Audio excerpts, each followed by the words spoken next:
Hello friends, welcome to my channel. ಎಲ್ಲರೂ ಹೇಗಿದ್ದೀರಾ? ಎಲ್ಲರೂ ಚೆನ್ನಾಗಿದ್ದೀರಾ ಅಂತ. ಸೊ ನಾನು ಕೂಡ ತುಂಬಾ ಚೆನ್ನಾಗಿದ್ದೀನಿ. ಇವತ್ತು ಮಾರ್ನಿಂಗೇ ವ್ಲಾಗ್ನ ಸ್ಟಾರ್ಟ್ ಮಾಡ್ತಾ ಇದ್ದೀನಿ. ಇವತ್ತು ಪಾಪುಗೆ 3.5 ಮಂತ್ ವ್ಯಾಕ್ಸಿನೇಷನ್ ಹಾಕ್ಸೋಣ ಅಂತ ಹೇಳ್ಬಿಟ್ಟು ರೆಡಿ ಆಗಿದ್ದೀನಿ. ಸೊ ಅಮ್ಮ ಕೂಡ ಬಂದಿದ್ದಾರೆ. ಯಾಕಂತಂದರೆ 3.5 ಮಂತ್ ವ್ಯಾಕ್ಸಿನೇಷನ್ನು 3 ಇಂಜೆಕ್ಷನ್ಸ್ ಇರುತ್ತೆ. ಸೊ ತುಂಬ ಅಳ್ತಾಳೆ. ಯಾಕಂತಂದರೆ ನನಗೆ ಇಂಜೆಕ್ಷನ್ ಹಾಕಿಸ್ಕೊಳ್ಳೋಕ್ಕೂ ಭಯ, ಹಾಕ್ಸೋಕ್ಕೂ ಭಯ. ನಾನು ಫಸ್ಟ್ ಚಿಕ್ಕವಳಿದ್ದಾಗ ಇಂಜೆಕ್ಷನ್ ಅಂದ್ರೆ ಸಾಕು ತಲೆ ಸುತ್ತ ಬಿದ್ದು ಹೋಗ್ಬಿಡ್ತಾ ಇದ್ದೆ. ಇವಾಗೂ ಅಷ್ಟೇ ಇಂಜೆಕ್ಷನ್ ಅಂತಂದರೆ ನನಗೆ ಅಷ್ಟೇ ನರ್ವಸ್ ಆಗುತ್ತೆ. ಅದಕ್ಕೋಸ್ಕರ ನಾನು ಅಮ್ಮನ ಕರ್ಸ್ಕೊಂಡಿದ್ದೀನಿ. ಲಾಸ್ಟ್ 2.5 ಮಂತ್ ಇಂಜೆಕ್ಷನ್ ನಾನೇ ಹಾಕಿಸ್ದೆ. ಯಾಕಂದರೆ ಒಂದೇ ಇಂಜೆಕ್ಷನ್ ಇತ್ತು, ಸ್ವಲ್ಪ ಪೇಯ್ನ್ ಕೂಡ ಕಡಿಮೆ ಇರುತ್ತೆ ಅಂತೇಳಿ. ಬಟ್ ಈ ಸರಿ ಲಾಸ್ಟ್ ಟೈಮೇ ನರ್ಸಿ ಹೇಳಿ ಕಳಿಸಿದ್ಲು 3 ಇಂಜೆಕ್ಷನ್ಸ್ ಇರುತ್ತೆ ಅಂತ. ಸೊ ಹಂಗಾಗಿ ನಾನು ಮುಂಚೆನೇ ಅಮ್ಮನ ಹೇಳಿ ಕರ್ಸ್ಕೊಂಡಿದ್ದೀನಿ. ಮತ್ತು ಇನ್ನೊಂದೇನಂತಂದರೆ ಈ ಸರಿ ವ್ಯಾಕ್ಸಿನೇಷನ್ ಲೇಟ್ ಆಗಿಬಿಟ್ಟಿದೆ. ಲಾಸ್ಟ್ 2 ವೀಕ್ಸ್ ಅವಳಿಗೆ ಕೋಲ್ಡ್ ಆಗಿತ್ತಿರಲ್ಲ. ಸೊ ಅದಕ್ಕೋಸ್ಕರ ವ್ಯಾಕ್ಸಿನೇಷನ್ ಹಾಕ್ಸಿರ್ಲಿಲ್ಲ. ಯಾಕಂದರೆ ಕೋಲ್ಡು ಫೀವರ್ ಏನಾದರೂ ಇದ್ದರೆ ವ್ಯಾಕ್ಸಿನೇಷನ್ ಹಾಕೋದಿಲ್ಲ. ಹಾಗಾಗಿ ಡಿಲೇ ಆಗಿದೆ. ಬಟ್ ಇಟ್ಸ್ ಓಕೆ, ಡಿಲೇ ಆದಷ್ಟು ವ್ಯಾಕ್ಸಿನೇಷನ್ ಒಳ್ಳೆಯದೇ ಅಂತ ಹೇಳ್ತಾರೆ. ಸೊ ಹಂಗಾಗಿ ಇವತ್ತು ಹಾಕ್ಸ್ಬಿಡೋಣ ಅಂತೇಳಿ ಪ್ಲ್ಯಾನ್ ಮಾಡಿದ್ದೀವಿ. ಸೊ ನಾನು ರೆಡಿ ಆಗಿದ್ದೀನಿ. ಇನ್ನು ಬ್ರೇಕ್ಫಾಸ್ಟ್ ಮಾಡಿಲ್ಲ. ಅಮ್ಮ ಬ್ರೇಕ್ಫಾಸ್ಟ್ಗೆ ವಾಂಗಿಬಾತ್ ಮಾಡಿದ್ದಾರೆ. ಸೊ ತಿನ್ಕೊಂಡು ಮಗುಗೂ ಒಂಚೂರು ಸ್ನಾನ ಮಾಡಿಸ್ಕೊಂಡು ಮೈಗೆ ಕರ್ಕೊಂಡು ಹೋಗ್ತೀವಿ. ಯಾಕಂದರೆ ಇನ್ನು 3 ಡೇಸ್ ಅವಳಿಗೆ ಸ್ನಾನ ಮಾಡಿಸಂಗಿರೋದಿಲ್ಲ ವ್ಯಾಕ್ಸಿನೇಷನ್ ಹಾಕ್ಸಾದ್ಮೇಲೆ. ಸೊ ಅದಕ್ಕೋಸ್ಕರ ಒಂಚೂರು ಮೈಗೆ ಅವಳಿಗೂ ಸ್ನಾನ ಮಾಡಿಸ್ಕೊಂಡು ಕರ್ಕೊಂಡು ಹೋಗಬೇಕು. ಹಾಗೆ ಇವತ್ತಿನ ಬ್ಲಾಗಲ್ಲಿ ಇದು ವ್ಯಾಕ್ಸಿನೇಷನ್ದು ಬಗ್ಗೆ ಮತ್ತು ಬ್ರೆಸ್ಟ್ ಮಿಲ್ಕ್, ನನಗೆ 2 ಮಕ್ಳಿಗೂ ಯಾವ ರೀತಿ ಬ್ರೆಸ್ಟ್ ಮಿಲ್ಕ್ ಸಪ್ಲೈ ಆಯಿತು, ನನಗೇನಾದರೂ ಕಾಂಪ್ಲಿಕೇಶನ್ಸ್ ಆಯಿತಾ, ಸೊ ನಾನು ಅದ್ರ ಬಗ್ಗೆ ನಿಮ್ಮ ಜೊತೆ ಶೇರ್ ಮಾಡ್ಕೊಳ್ತೀನಿ. ಹಾಗೆ ಬ್ರೆಸ್ಟ್ ಮಿಲ್ಕ್ ಚೆನ್ನಾಗಿ ಆಗಬೇಕಂದ್ರೆ ಯಾವೆಲ್ಲ ಫುಡ್ ತಿನ್ನಬೇಕಂತಲೂ ಹೇಳ್ತೀನಿ. ಹಂಗೆ ಕೆಲವೊಂದು ವಿಷಯಗಳ ಬಗ್ಗೆ ನಿಮ್ಮ ಜೊತೆ ಶೇರ್ ಮಾಡ್ಕೊಳ್ಬೇಕು ಅಂತ ಅಂದ್ಕೊಂಡಿದ್ದೀನಿ. ಸೊ ಬನ್ನಿ, ವಿಡಿಯೋನ ಕೊನೆ ತನಕ ನೋಡಿ. ನಿಮ್ಗೇನಾದರೂ ವಿಡಿಯೋ ಇಷ್ಟ ಆದರೆ ದಯವಿಟ್ಟು ಒಂದು ಲೈಕ್ ಮಾಡಿ, ಹಾಗೆ ಶೇರ್ ಮಾಡಿ, ಹಾಗೆ ಸಬ್ಸ್ಕ್ರೈಬ್ ಮಾಡದೆ ನೋಡ್ಕೊಳ್ಬೇಡಿ. ನೀವು ಒಂದೊಂದು ಸಬ್ಸ್ಕ್ರೈಬ್ ಕೂಡ ನಮಗೆ ತುಂಬಾ ಇಂಪಾರ್ಟೆಂಟ್ ಆಗುತ್ತೆ. ಸೊ ಇಷ್ಟೇ. ಬನ್ನಿ, ನಾನು ಬ್ರೇಕ್ಫಾಸ್ಟ್ ಮಾಡಿಕೊಂಡು ಮಗುವಿಗೆ ಸ್ನಾನ ಮಾಡಿಸ್ಕೊಂಡು ಮತ್ತೆ ನಾನು ಬ್ಲಾಗ್ನ ಕಂಟಿನ್ಯೂ ಮಾಡ್ತೀನಿ. ಇಂಜೆಕ್ಷನ್ನು ಇಂಜೆಕ್ಷನ್ ಹಾಕ್ಸ್ಕೊತೀಯಾ? ಇಂಜೆಕ್ಷನು ಅಳತೀಯ? ನಡಿ, ಅಳೋದು ಇವತ್ತೆಲ್ಲ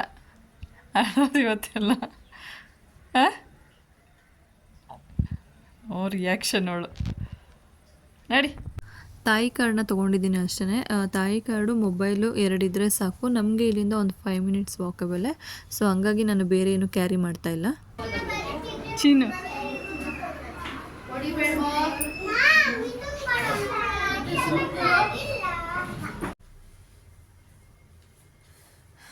ವೆಲ್ಕಮ್ ಬ್ಯಾಕ್ ಫ್ರೆಂಡ್ಸ್. ನಾವು ಇವಾಗ ಹೋಗಿ ವ್ಯಾಕ್ಸಿನೇಷನ್ ಹಾಕ್ಸ್ಕೊಂಡು ಬಂದ್ವಿ. ತುಂಬ ಜನ ಇದ್ದರು, ಹಾಗಾಗಿ ಲೇಟೇ ಆಗೋಯಿತು. 12:30 ಆಗೋಯಿತು. ನಾನು ವ್ಯಾಕ್ಸಿನೇಷನ್ ಹಾಕ್ಸಿದ್ದು ಪ್ರೈವೇಟಲ್ಲೇ ಅಲ್ಲ, ಗೌರ್ಮೆಂಟಲ್ಲೇ. ನನಗೆ ಇಲ್ಲಿ ಮನೆಯಿಂದ ಒಂದು 100 ಮೀಟರ್ಸ್ ಅಷ್ಟೇ ಅಂಗನವಾಡಿ ಇದೆ. ಸೊ ಅಂಗನವಾಡಿಯಲ್ಲಿ ನರ್ಸ್ ಬಂದು ಹಾಕ್ಕೊಡ್ತಾರೆ. ಸೊ ನಾನು ಯಾವಾಗಲೂ ಅಲ್ಲೇ ವ್ಯಾಕ್ಸಿನೇಷನ್ ಹಾಕ್ಸೋದು. ಸೊ ಈಗ ಹಾಕ್ಸ್ಕೊಂಡು ಬಂದ್ವಿ. ನಾನು ಇವತ್ತು ಹಾಕ್ಸಿದ್ದು 3.5 ಮಂತ್ ವ್ಯಾಕ್ಸಿನೇಷನ್ನು. ನಿಮಗೆ 3.5 ಮಂತ್ ವ್ಯಾಕ್ಸಿನೇಷನ್ಗೆ 2 ಸಿರಪ್ಸು, 3 ಇಂಜೆಕ್ಷನ್ಸ್ ಹಾಕ್ತಾರೆ. ಕೈಗೊಂದು ಇಂಜೆಕ್ಷನ್ನು ಮತ್ತು 2 ಕಾಲಿನ ತೊಡೆಗಳಿಗೆ ಹಾಕ್ತಾರೆ 2 ಇಂಜೆಕ್ಷನು. ತುಂಬ ಕಷ್ಟ ಫ್ರೆಂಡ್ಸ್. ಇದಂತೂ ತಾಯಂದಿರಿಗೆ ಒಂದು ಟಫೆಸ್ಟ್ ಟೈಮ್ ಅಂತಲೇ ಹೇಳ್ಬೋದು. ಅವಳಿಗೆ ಇಂಜೆಕ್ಷನ್ ಹಾಕ್ತಾರೆ ಅಂತ ಗೊತ್ತಾಗ್ತಾ ಇದ್ರೆ ನನಗೆ ಇದರಲ್ಲಿ ಡವ ಡವ ಡವ ಅಂತ ಹೊಡ್ಕೊಳ್ತಾ ಇದೆ. ನನಗೆ ಭಯ ಆಗ್ತಾಯಿದೆ, ಪಾಪ ನೋವಾಗುತ್ತಾ, ಅಳ್ತಾಳೇನೋ ಅಂತ ಹೇಳ್ಬಿಟ್ಟು. ಅಲ್ಲಿ ಮಕ್ಕಳು ಅಳ್ತಾ ಇರೋದು ನೋಡಿನೇ ಇವಳು ಅಳಕ್ಕೆ ಸ್ಟಾರ್ಟ್ ಮಾಡಿಬಿಟ್ಲು.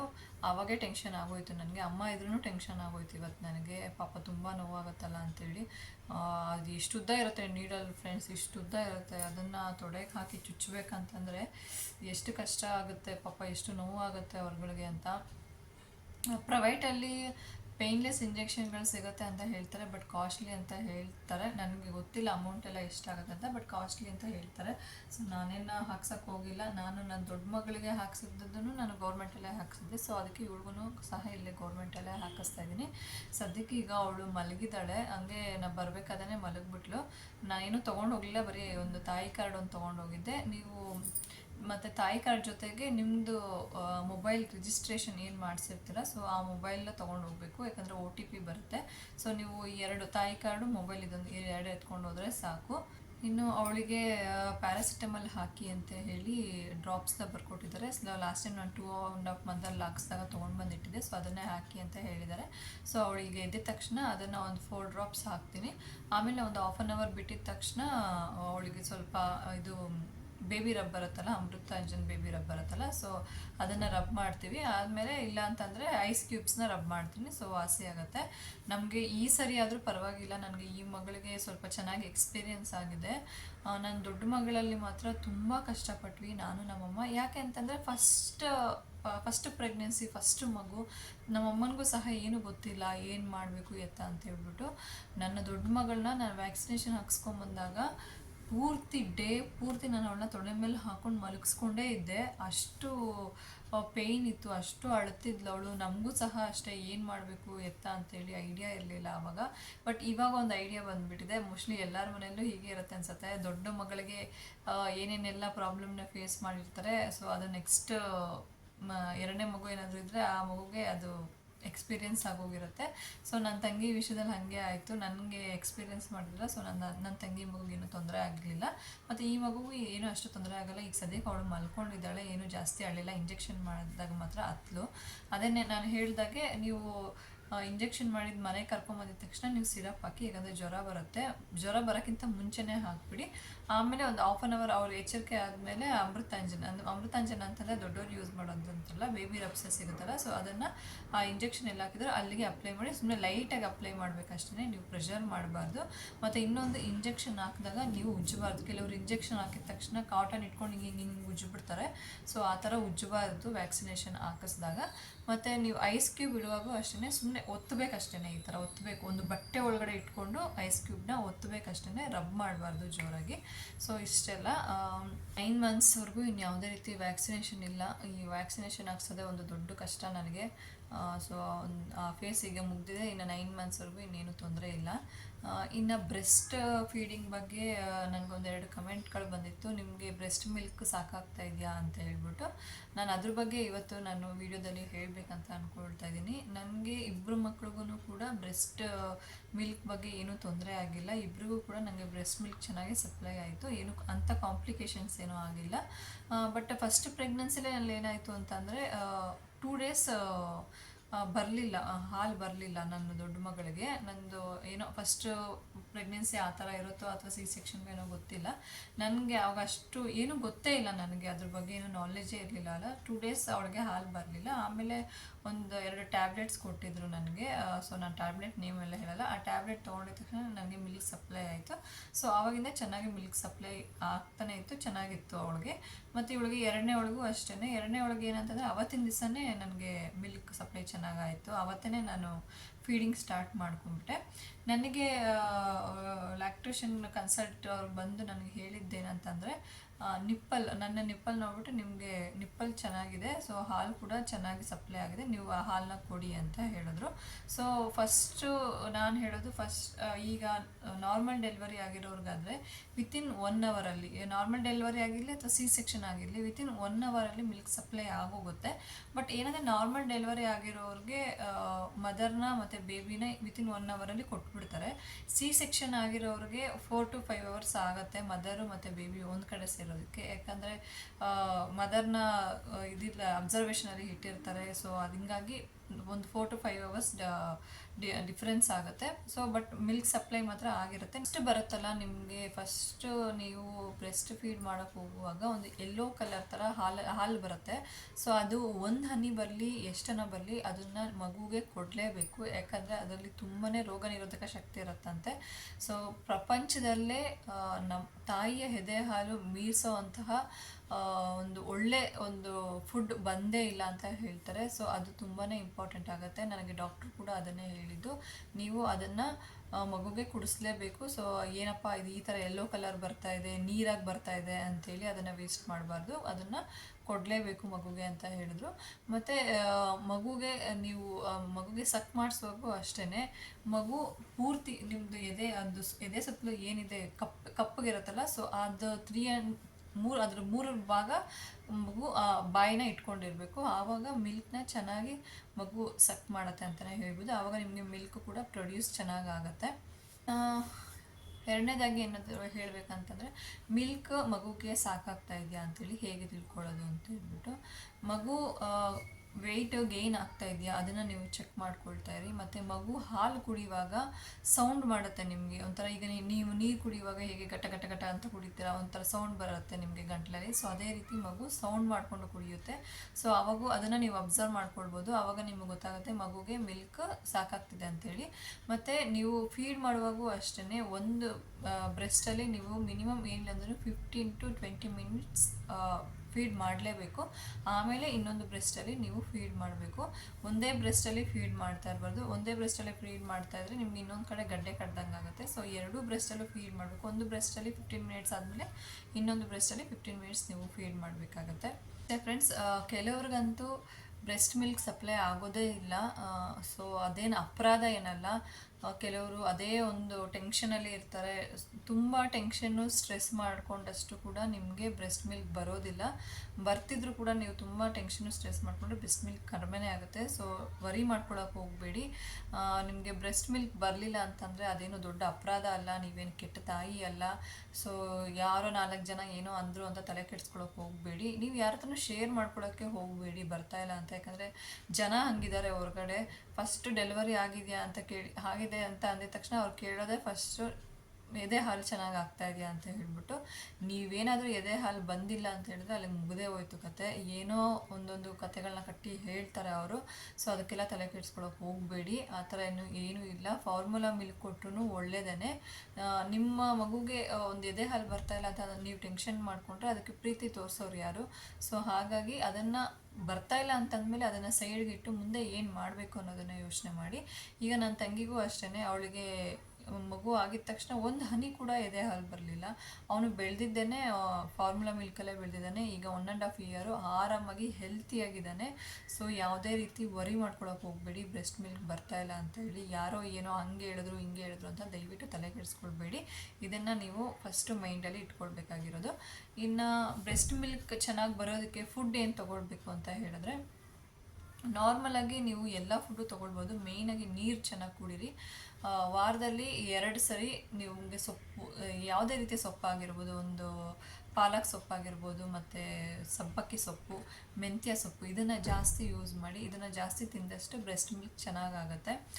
ಕೆಲವರು ಇರ್ತಾರೆ ನಮ್ಮ ಥರ ಮಿಡಲ್ ಕ್ಲಾಸ್ ಫ್ಯಾಮಿಲಿ ಇರೋರು, ಇಂಥ ಪರ್ಟಿಕ್ಯುಲರ್ ಫ್ರೂಟ್ಸೇ ತಿನ್ನಬೇಕು, ಡ್ರೈ ಫ್ರೂಟ್ಸೇ ತಿನ್ನಬೇಕು ಅಂತಂದರೆ ಅವ್ರ ಕೈಯಲ್ಲಿ ಆಗೋದಿಲ್ಲ. ಅಷ್ಟು ಅಮೌಂಟ್ನ ಕೊಟ್ಟು ತೊಗೊಳೋದಕ್ಕಾಗೋದಿಲ್ಲ. ಸೊ ಹಂಗಾಗಿ ನಿಮ್ಗೆ ಏನು ಸಿಗುತ್ತೆ, ನಿಮಗೆ ಕೈಗೆ ಅಟಕ್ಸಂಗೆ ನಿಮಗೆ ಏನು ತೊಗೊಳಕ್ಕಾಗುತ್ತೆ, ಸೊ ಅದನ್ನೇ ತೊಗೊಳ್ಳಿ. ಒಳ್ಳೆ ತರಕಾರಿಗಳನ್ನ ತಿನ್ನಿ, ಹಸಿ ತರಕಾರಿಗಳನ್ನ ತಿನ್ನಿ. ಕ್ಯಾರೆಟು, ಬೀನ್ಸು, ಎಲ್ಲ ರೀತಿ ತರಕಾರಿಗಳನ್ನು ಸಹ ತಿನ್ಬೋದು. ಮತ್ತು ವಾರದಲ್ಲಿ 4 ದಿವಸ ಮೊಟ್ಟೆಯನ್ನು ತೊಗೊಳ್ಳಿ. 2 ಮೊಟ್ಟೆ ತೊಗೊಳ್ಳಿ. ನಾನು ವಾರದಲ್ಲಿ 4 ದಿವಸ 2 ಮೊಟ್ಟೆ ತಿಂತೀನಿ. ಮತ್ತು ವಾರದಲ್ಲಿ 2 ದಿವಸ ಪಾಲಕು ಮತ್ತು ಸಬ್ಬಕ್ಕಿ, ಮೆಂತ್ಯ ಇದನ್ನು ನಾನು ಯೂಸ್ ಮಾಡೇ ಮಾಡ್ತೀನಿ ಕಂಪಲ್ಸರಿ. ಮತ್ತು ಡೈಲಿ 1 ಲೋಟ ಹಾಲು ಕುಡಿತೀನಿ. ಇನ್ನು ನಾರ್ಮಲಾಗಿ ಊಟ ತೊಗೊಳ್ತಾ ಇದ್ದೀನಿ ನಾನು. ರಾಗಿ ಮುದ್ದೆ ತಿಂತೀನಿ, ಚಪಾತಿ ತಿಂತೀನಿ. ಸೊ ಇದೇ ರೀತಿ ನಮ್ಮ ಮನೇಲಿ ಏನು ಮಾಡ್ತಾರೋ ಅದನ್ನೇ ನಾನು ತೊಗೊಳ್ತೀನಿ. ಹಂಗಂತ ತಿನ್ನಬೇಕು ಅಂತ ಹೇಳ್ಬಿಟ್ಟು ಹೆಚ್ಚಾಗಿ ತಿನ್ನಕ್ಕೆ ಹೋಗಬೇಡಿ. ತುಂಬ ಏನು ಹೇಳ್ತಾರೆ, ತುಂಬ ಪ್ರೋಟೀನು, ತುಂಬ ನ್ಯೂಟ್ರಿಷನ್ ಇರೋದನ್ನು ಮಕ್ಕಳ ಕೈಯಲ್ಲಿ ಈಗ ಅರಗಿಸ್ಕೊಳ್ಳೋದಕ್ಕೆ ಆಗೋದಿಲ್ಲ. ಯಾಕಂದರೆ ಅವರ ಡೈಜೆಸ್ಟಿವ್ ಸಿಸ್ಟಮ್ ಇನ್ನೂ ಇಂಪ್ರೂವ್ ಆಗಿರೋದಿಲ್ಲ. ಸೊ ಹಾಗಾಗಿ ಲೈಟಾಗೇ ತೊಗೊಳ್ಳಿ. ಒಳ್ಳೆ ಫುಡ್, ಒಳ್ಳೆ ಕ್ವಾಲಿಟಿ ಫುಡ್ನ ತೊಗೊಳ್ಳಿ. ಖಂಡಿತ ಬ್ರೆಸ್ಟ್ ಮಿಲ್ಕ್ ಚೆನ್ನಾಗಾಗುತ್ತೆ. ಮತ್ತು ಈ ಕೆಲವರು ಹಿಂದಿನ ಕಾಲದವ್ರು ಇದ್ದಾರೆ, ಅಜ್ಜಿದಿರು, ತುಂಬ ನೀರು ಕುಡಿದ್ರೆ ಎದೆ ಹಾಲು ನೀರಾಗ್ಬಿಡುತ್ತೆ ಅಂತ ಹೇಳ್ಬಿಟ್ಟು. ಸೊ ಆ ಥರ ಎಲ್ಲ ಏನೂ ಇಲ್ಲ. ನೀವು ಎಷ್ಟು ನೀರು ಕುಡಿತೀರೋ ಅಷ್ಟು ನಿಮಗೆ ಎದೆ ಹಾಲು ತುಂಬಾ ಚೆನ್ನಾಗಿ ಬರುತ್ತೆ. ಮತ್ತು ನಿಮಗೆ ಎದೆ ಹಾಲು ಚೆನ್ನಾಗಿ ಆಗ್ತಾ ಇದೆ, ಮಗುಗೆ ಸಾಕಾಗ್ತಾ ಇದೆ ಅಂತ ಹೇಗೆ ತಿಳ್ಕೊಳ್ಬೇಕು ಅಂತಂದರೆ, ನೀವು ಒಂದು ಕಡೆ ಹಾಲು ಕುಡಿಸ್ತಾ ಇದ್ದರೆ ಇನ್ನೊಂದು ಕಡೆ ಹಾಲು ಇದು ಲೀಕ್ ಆಗ್ತಾ ಇರುತ್ತೆ. ಸೊ ಆ ಥರ ಇದ್ದರೆ ನಿಮಗೆ ಚೆನ್ನಾಗಿ ಬ್ರೆಸ್ಟ್ ಮಿಲ್ಕ್ ಸಪ್ಲೈ ಆಗ್ತಿದೆ ಅಂತ ಹೇಳ್ಬಿಟ್ಟು. ಸೊ ನೀವು ಯಾವುದೇ ರೀತಿ ವರಿ ಮಾಡ್ಕೊಳ್ಳೋ ಅವಶ್ಯಕತೆ ಇಲ್ಲ. ಇನ್ನು ಕೆಲವರು ಬಂದು ಕೆಲ್ಸಕ್ಕೆ ಹೋಗೋರು ಇರ್ತಾರೆ. ಸೊ ಅವರು ಬ್ರೆಸ್ಟ್ ಮಿಲ್ಕ್ನ ನೀವು ತೆಗೆದು, ಇವಾಗೆಲ್ಲ ಮಾರ್ಕೆಟಲ್ಲಿ ಸಿಗುತ್ತೆ ಪಂಪ್ಗಳು. ಸೊ ಆ ಥರ ಏನಾದರೂ ಪಂಪಿಂದ ತೆಗೆದು ನೀವು ಅದನ್ನು ಸ್ಟೋರ್ ಮಾಡಿ ಕೊಡಬಹುದು. ಬಟ್ ನನಗೆ ಅದೇನೋ ಅದಷ್ಟು ಸರಿ ಅಂತ ಅನಿಸಲ್ಲ. ಯಾಕಂದರೆ ತಾಯಿ ಎದೆಯಿಂದ ಬರುವಂತಹ ಹಾಲು ಒಳ್ಳೆ ಹಾಲು ಅದನ್ನು ಒಂದು ಸರಿ ಪಂಪ್ಗೆ ಹಾಕಿದ್ಮೇಲೆ ಸರಿ ಅಂತ ನನಗೆ ಅನ್ಸೋದಿಲ್ಲ. ಬಟ್ ಮಾಡೋರು ಇದ್ದಾರೆ, ಬಟ್ ಅವಶ್ಯಕತೆ ಆ ಥರ ಮಾಡಲೇಬೇಕಾಗತ್ತೆ. ನನಗೆ ಹೇಳಿದ್ದು ಡಾಕ್ಟ್ರು, ನೀವೇನಾದರೂ ಆ ಥರ ಮಾಡಲೇಬೇಕು ಅನ್ನೋಂಥ ಏನಾದರೂ ಅಂದರೆ ನೀವು ತೆಗೆದು ರೂಮ್ ಟೆಂಪ್ರೇಚರಲ್ಲಿ 4 ಅವರ್ಸ್ ಇಡ್ಬೋದಂತೆ. ಸೊ ಕೊಡ್ಬೋದು. ನೀವೇನಾದರೂ ರೆಫ್ರಿಜರೇಟ್ರಲ್ಲಿ ಇಟ್ಟರೆ 12 to 24 ಅವರ್ಸ್ ಇಡ್ಬೋದು. ಬಟ್ ತೆಗ್ದಿದ ತಕ್ಷಣ ಬಿಸಿನೀರಲ್ಲಿ ಆ ಬಾಟಲ್ನ ಬಿಸಿನೀರೆಲ್ಲ ಹಾಕಿ ಮಗುವಿಗೆ ಕೊಡಬೇಕಂತ ಹೇಳ್ತಾರೆ.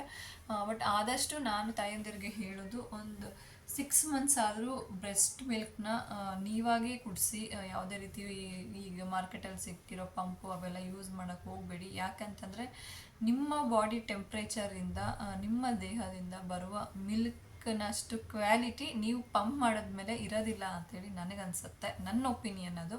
ಏನಾದರೂ ತಪ್ಪಿದರೆ ಕ್ಷಮಿಸಿ. ನನ್ನ ಒಪಿನಿಯನ್ನ ನಾನು ಶೇರ್ ಮಾಡ್ಕೊಳ್ತಾ ಇದ್ದೀನಿ. ಸೊ ಅಷ್ಟೇ, ನಾನು ಏನೇ ಹೇಳ್ಬೇಕಂತ ಅಂದ್ಕೊಂಡಿದ್ದೆ ಎಲ್ಲನೂ ಹೇಳಿದ್ದೀನಿ ಅಂತ ಅಂದ್ಕೊಂಡಿದ್ದೀನಿ. ಇದೇನು ಪ್ರೀ ಪ್ಲ್ಯಾನ್ ವೀಡಿಯೋ ಅಲ್ಲ. ನನಗೆ ಹೆಂಗೆ ಮಾತಾಡ್ಬೇಕಂತ ಅನಿಸುತ್ತೋ ಹಾಗೆ ಮಾತಾಡ್ಬಿಟ್ಟಿದ್ದೀನಿ. ದಯವಿಟ್ಟು ಅರ್ಥ ಆಗಿಲ್ಲ ಅಂತಂದರೆ ಸಾರಿ. ನಾನು ಈಗ ಮಾತಾಡೋದನ್ನು ಕಲಿತಾ ಇದ್ದೀನಿ.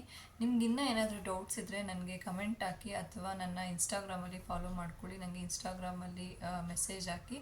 ಸೊ ನಾನು ಖಂಡಿತ ನಿಮಗೆ ರಿಪ್ಲೈ ಮಾಡ್ತೀನಿ. ಮತ್ತು ನಿಮ್ಗೆ ಇನ್ನೂ ಬೇರೆ ಯಾವುದಾದ್ರೂ ವಿಷಯದ ಬಗ್ಗೆ ನಿಮ್ಮ ಜೊತೆ ನಾನು ವೀಡಿಯೋದಲ್ಲಿ ಶೇರ್ ಮಾಡ್ಕೊಳ್ಬೇಕು ಅಂತಿದ್ರು ತಿಳಿಸಿ, ನಾನು ಅದ್ರ ಬಗ್ಗೆ ವೀಡಿಯೋ ಮಾಡ್ತೀನಿ. ನೋಡಿ, ಈಗ ಎದ್ದಿದ್ದಾಳೆ ನನ್ನ ಮಗಳು.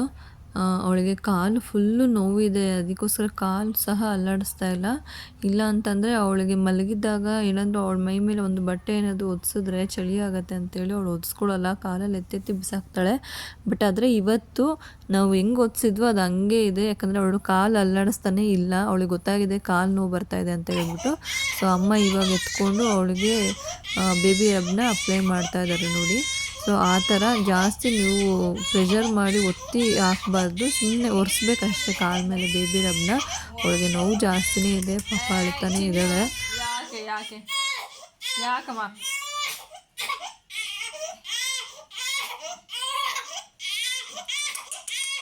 ತುಂಬಾ ನೋವು ಇರುತ್ತೆ ಅವ್ರಿಗೆ. ಯಾಕೆಂದರೆ ಕಾಲೆಲ್ಲ ಸಕ್ಕೆ ಆಗೋಲ್ಲ. ಕೈಗೂ ಇಂಜೆಕ್ಷನ್ ಮಾಡಿರ್ತಾರೆ. ಬಟ್ ಕೈಗೆ ಮಾಡಿದ ಇಂಜೆಕ್ಷನ್ ನಿಮಗೇನು ಪೈನ್ ಬರೋದಿಲ್ಲ. ಅವರು ಕಾಲು ತೊಡೆಗೆ ಕೊಟ್ಟಿರ್ತಾರಲ್ಲ, ಸೊ ಅದು ಪೇಯ್ನ್ ಇರುತ್ತೆ. ಅಲ್ಲಿ ಸುತ್ತಲೂ ಗಂಟು ಸಹ ಕಟ್ಟಿರುತ್ತೆ. ಸೊ ಆ ಥರ ಗಂಟು ಕಟ್ಟಿದರೆ ನೀವೇನು ಟೆನ್ಷನ್ ಮಾಡ್ಕೊಳಕ್ಕೆ ಹೋಗಬೇಡಿ. ಅದು ಕ್ರಮೇಣ ಅದು ಕಡಿಮೆ ಆಗ್ತಾ ಬರುತ್ತೆ. ಇನ್ನು ರಾತ್ರಿ ಎಲ್ಲ ಅವಳು ಸರಿಯಾಗಿ ನಿದ್ದೆನೇ ಮಾಡಲಿಲ್ಲ. ಎಲ್ಲರೂ ಮಲಗಿಬಿಟ್ಟಿದ್ರು. ಬಟ್ ನನಗೆ ಅವಳು ನಿದ್ದೆ ಮಾಡ್ತಿಲ್ವಲ್ಲ, ಒದ್ದಾಡ್ತಾನೆ ಇದ್ದಾಳೆ ಅಂತ ನನಗೆ ನಿದ್ದೆನೇ ಬರಲಿಲ್ಲ. ನೋಡಿ, ನೈಟೆಲ್ಲ ನಾನು ತೊಟ್ಟಲನ್ನ ತೂಗಿಸ್ಕೊಂಡೇ ಕೂತ್ಕೊಂಡಿದ್ದೆ. ಇದಾಗಿತ್ತು ಇವತ್ತಿನ ವ್ಲಾಗು.